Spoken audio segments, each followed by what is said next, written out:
J'espère que vous allez merveilleusement bien ce soir. Je suis très content de vous retrouver pour une vidéo dans laquelle nous allons essayer d'exprimer, du moins je vais essayer, et j'attends vos retours bien sûr dans les commentaires. Je suis toujours très friand de vous lire, j'aime beaucoup vous lire, j'aime beaucoup votre manière de voir les choses.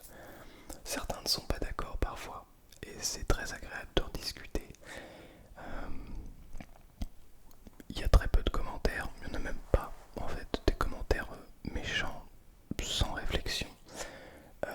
Donc merci beaucoup pour ça d'ailleurs, merci beaucoup de prendre le temps de poster un commentaire. Je vous le dis rarement, mais ça me fait vraiment plaisir. Ça aide aussi beaucoup la chaîne. J'ai vu qu'il y avait quelqu'un d'ailleurs qui avait proposé en commentaire de faire des introductions où j'invitais à poser le like et j'invitais à mettre un commentaire, à partager, etc. Alors, ce n'est pas mon objectif, enfin, comment dire, en quelque sorte si, mais d'après moi, si vous souhaitez poser un like, c'est pas parce que je vais vous le demander que vous allez le faire. En revanche, si je vous demande de le faire et que vous mettez poster un like parce que je vous demande de le faire, ça a d'après moi un peu moins de valeur. Donc, si vous souhaitez, et c'est totalement libre, mettre un like sous cette vidéo, sachez que ça m'aide réellement pour le référencement de la chaîne. Également à poser un petit commentaire, je me rapproche un petit peu pour être plus à l'aise. L'amour dans la SMR. Oh, l'amour, c'est un sujet très intéressant. Je crois que c'est vraiment extrêmement intéressant. Et on va essayer de laisser un petit peu la SMR. Alors, avant de débuter cette vidéo et de rentrer dans le vif du sujet, nous allons bien entendu ouvrir la coutume, la coutumier, je sais pas comment dire, comme à l'accoutumée, mot de douceur. Hop là, un petit jaune.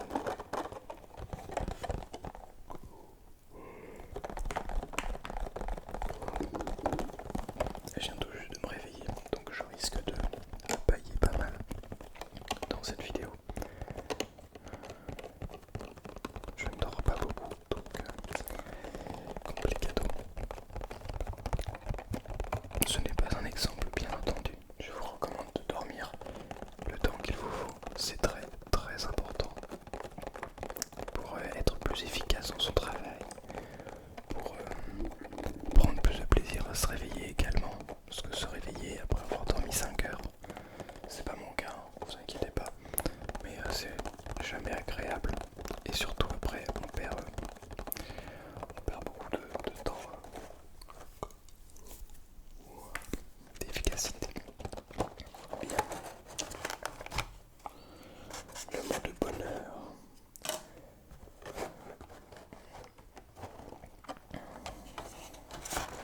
J'ai remarqué que de temps en temps, on tombe plutôt bien entre les sujets des vidéos et les mots de douceur. Donc on va voir pour cette vidéo. Ça se trouve, ça n'aura rien à voir, mais c'est possible que ça ait un rapport avec l'amour.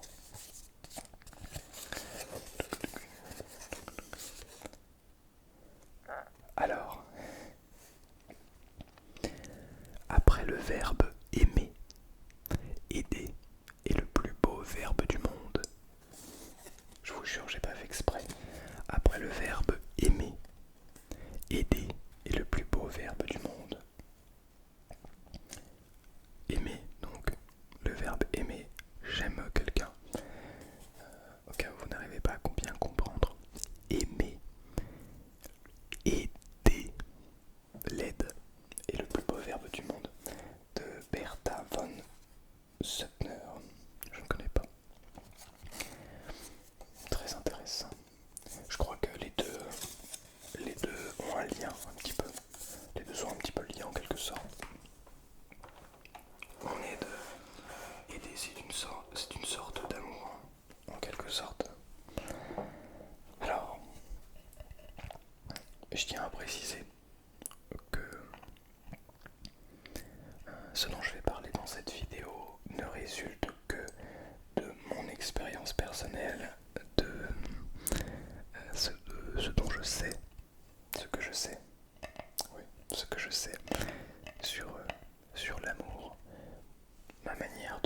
choses. Et bien entendu, comme à l'accoutumée, je suis friand de tout et toutes. Non, de tous les commentaires, de tous les messages, de toutes les remarques, de tout et toutes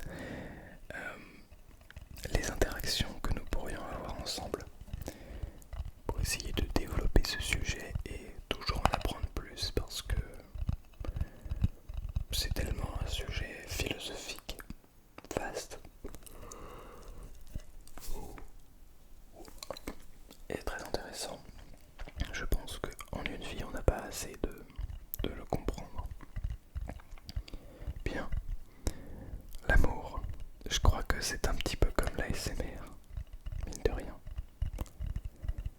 Comment vous allez me dire comment ça? Comme l'ASMR. On peut voir l'amour de plein de manières différentes, comme les vidéos ASMR. En réalité, c'est plutôt comme les vidéos ASMR. Parce que, bon, regardez, quand je fais une vidéo ASMR, j'ai pour objectif l'une de ces trois fonctions. Soit vous faire déclencher votre frisson ASMR, soit de vous relaxer, soit de vous endormir, de vous aider à vous endormir. Eh bien, je crois qu'en amour, on a... Alors, le but de l'amour n'est pas d'aider à endormir et d'aider à relaxer, etc. Quoique un petit peu. Mais je crois que ça a beaucoup de fonctions. Pour moi, c'est une forme d'écoute. L'amour, c'est être capable d'écouter. Et là, je parle de l'amour plutôt inconditionnel envers une personne que l'on aime. Je parle d'un couple du coup, plutôt. Je crois que c'est une forme d'écoute, une forme de patience, de calme à avoir. Être capable de ne pas juger l'autre pour ce qui s'est passé, pour ce qu'il ou elle a fait.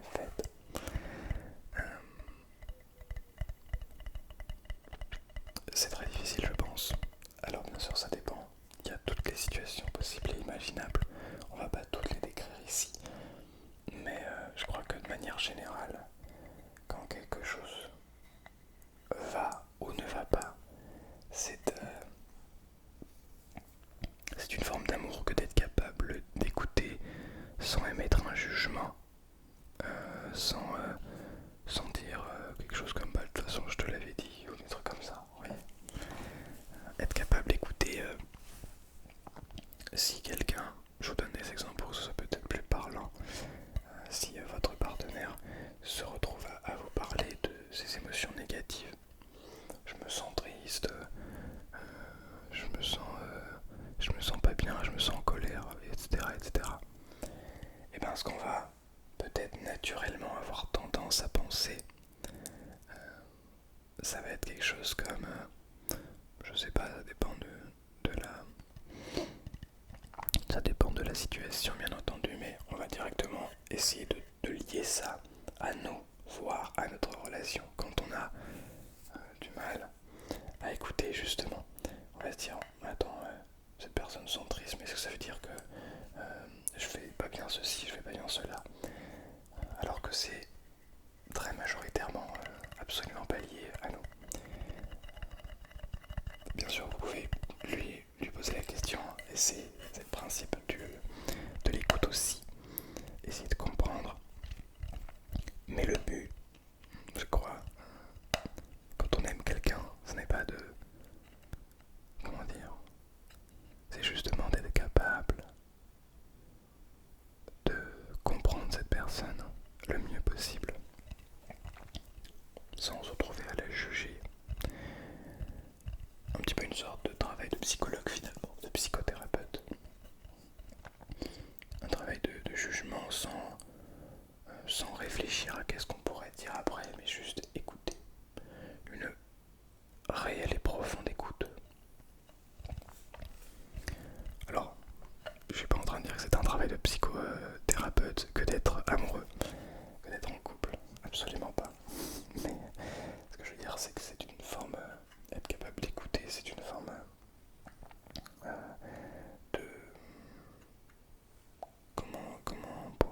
ça, de thérapie, quelque chose comme ça. Bref. Alors, je m'étonnais pas assez dans les types d'amour. Je sais qu'il y a l'amour passionnel, l'amour inconditionnel, et il doit y avoir d'autres phases, d'autres types d'amour. Je crois donc qu'il y a une forme de premier amour, un amour un petit peu explosif, une sorte de, comment dire, un petit peu comme avec tout, vous voyez. Quand on découvre quelque chose, quelqu'un, eh ben on est tout de suite subjugué par cette beauté. On se dit waouh, mais attends, c'est un truc de fou. Comment c'est possible que ça existe, quoi. On a trop de la chance d'avoir rencontré cette personne, d'avoir trouvé cette passion, d'avoir trouvé cette chose. Et alors ça peut durer des mois, ça peut durer peut-être quelques années, ça je ne sais pas exactement le temps, je pense que ça dépend de chacun, ça dépend de beaucoup de facteurs, mais ça fait toujours plaisir, vous voyez, genre, vous rencontrez quelqu'un et là vous êtes, waouh, c'est fou quoi. Et puis au bout d'un moment forcément, la joie de la découverte s'estompe un petit peu. Ça ne veut pas dire que vous connaissez déjà tout sur cette personne. Et bien au contraire, vous allez comprendre que je vais essayer d'aller développer un petit peu ça, mais on ne peut jamais connaître tout sur une personne. On peut déjà pas se connaître soi-même parfaitement. Cette personne ne se connaît pas soi-même parfaitement. Alors comment est-ce qu'on peut connaître quelqu'un parfaitement? Bref, quelque chose, quoi qu'il soit d'ailleurs, un art, je sais pas moi, un métier, un sport, tout en fait, on n'est jamais au maximum. Donc une fois que cet amour entre guillemets, où tu découvres cette personne, ou cette chose d'ailleurs, cet amour en tout cas est parti. Passionnel, mais je sais pas si c'est vraiment le bon mot, parce que pour moi la passion c'est justement la vraie et profonde passion. C'est celle que l'on a lorsqu'on aime quelque chose et qu'on est capable d'être avec cette personne ou de faire cette chose, cette passion à l'infini en quelque sorte. Donc passionnel c'est le bon mot, mais en tout cas quand on découvre quelque chose de nouveau, on est amoureux, c'est un amoureux. Alors ça peut être un amour qui va évoluer dans le bon sens, ça peut aussi être un amour que l'on découvre ne pas être sain pour nous. Ça peut tout à fait arriver. Et c'est pas très grave en réalité, parce qu'il n'y a pas d'obligation à forcément être amoureux. Comment dire, de la même chose le plus longtemps possible. Je vais boire un petit coup d'eau.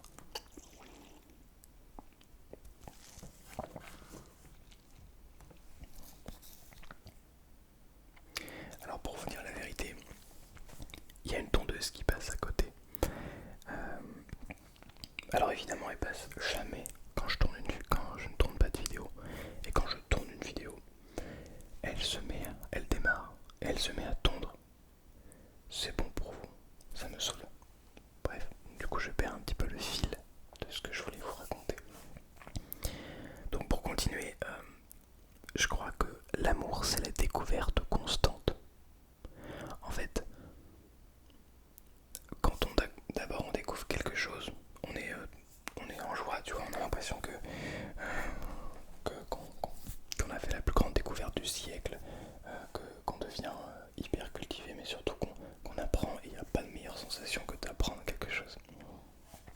Et t'es trop content quoi. Quand tu découvres quelque chose de nouveau, tu te dis waouh, là c'est tout est parfait en fait, tout est aligné, tout est nickel. Et puis plus le temps avance, plus tu te dis bon, maintenant je sais ça, j'aimerais bien aller plus loin, mais c'est difficile. Où aller?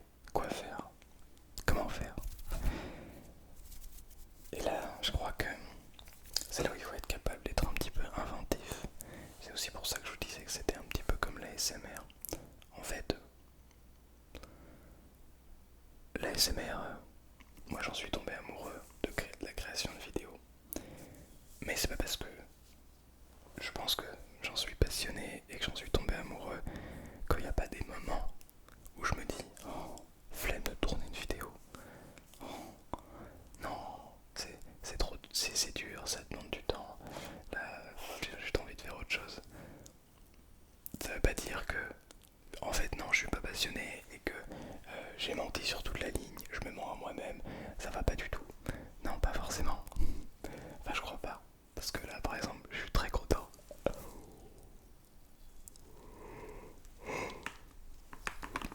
Même si on dirait que non, parce que je baille. Mais si, je suis très très content de faire cette vidéo. Et, et c'est la même chose en fait. J'ai la même sensation aujourd'hui. C'est même encore plus agréable qu'au tout début, quand je découvrais. Alors forcément, quand on découvre, là, on peut faire plein de vidéos. Là, il n'y a pas de souci. On peut sortir 3 vidéos par jour. On peut... Ah ouais, bah là, ça y va. Là, il n'y a pas de souci. Quand on kiffe vraiment ça. Même pas forcément. Mais au début, on peut en faire plein. Parce qu'on peut se dire aussi, oh mais c'est chouette, la SMR par exemple, ça fonctionne bien, donc peut-être que je pourrais en vivre. Et puis plus on fait des vidéos, plus on remarque que c'est pas aussi facile que ça, que c'est en réalité un vrai travail, que ça demande du temps, de l'investissement, aussi bien monétaire que d'investissement sur soi, que c'est un travail, etc. etc. Et pour moi l'amour c'est un petit peu comme ça, comme la SMR, c'est un petit peu comme tout ça en fait. C'est-à-dire que ça fait un peu plus d'un an et demi maintenant que je fais des vidéos et j'aime tellement ça.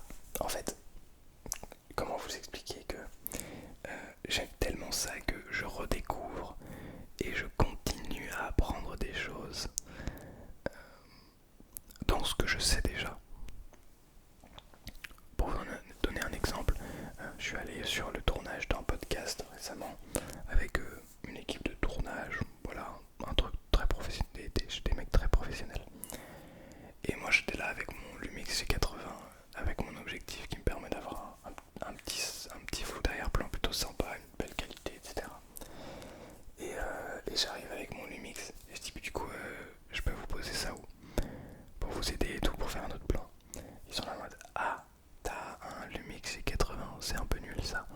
Et donc les gars en fait avaient un GH5, Canon GH5 et un Lumix A7S3.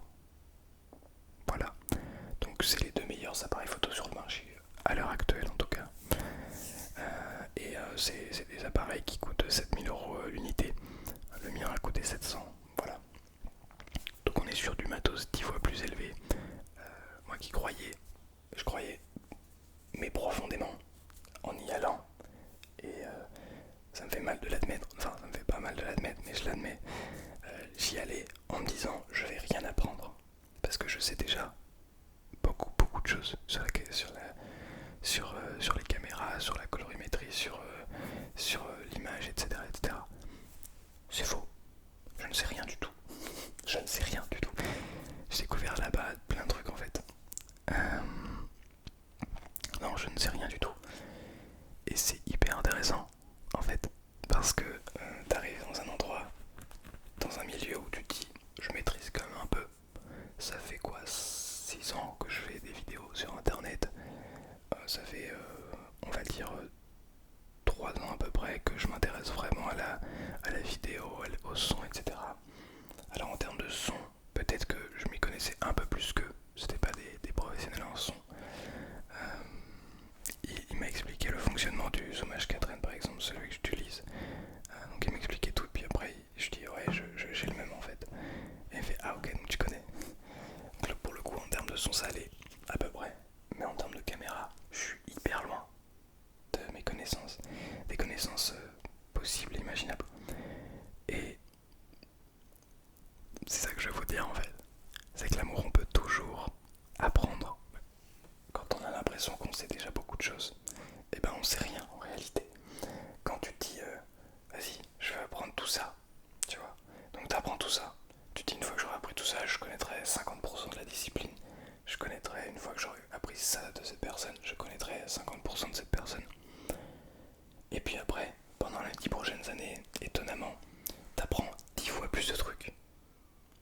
et ben tu remarques que, ah mais si ça c'est 50%, ça veut dire que je connais 500% de cette personne. Bizarre. En fait, tu remarques que c'était 1%. Là tu te dis, oh c'est bon, je suis à 100%. Puis tu rapprends encore des choses, etc. Mais en fait, peut-être que les 50% de base que je connaissais de cette personne, c'était 0,00001% de cette personne. Vous comprenez ce que je veux dire? Évidemment, une personne n'est pas un pourcentage. Vous comprenez ce que je veux dire, je pense. Voilà, je pense que c'est ça pour moi, l'amour. Et elle évolue avec le temps. On apprend petit à petit à se connaître, à être capable d'écouter, de comprendre, peut-être de changer d'avis parfois. Et c'est ça qui régit un petit peu toute la vie, je pense. Parce que l'amour est une sorte aimer, c'est une sorte, comment dire, de... Comment l'expliquer?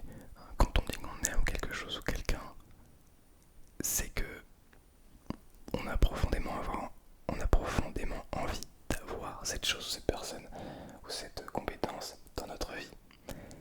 Et c'est ça l'amour. S'y donner pleinement, sans rien attendre en retour.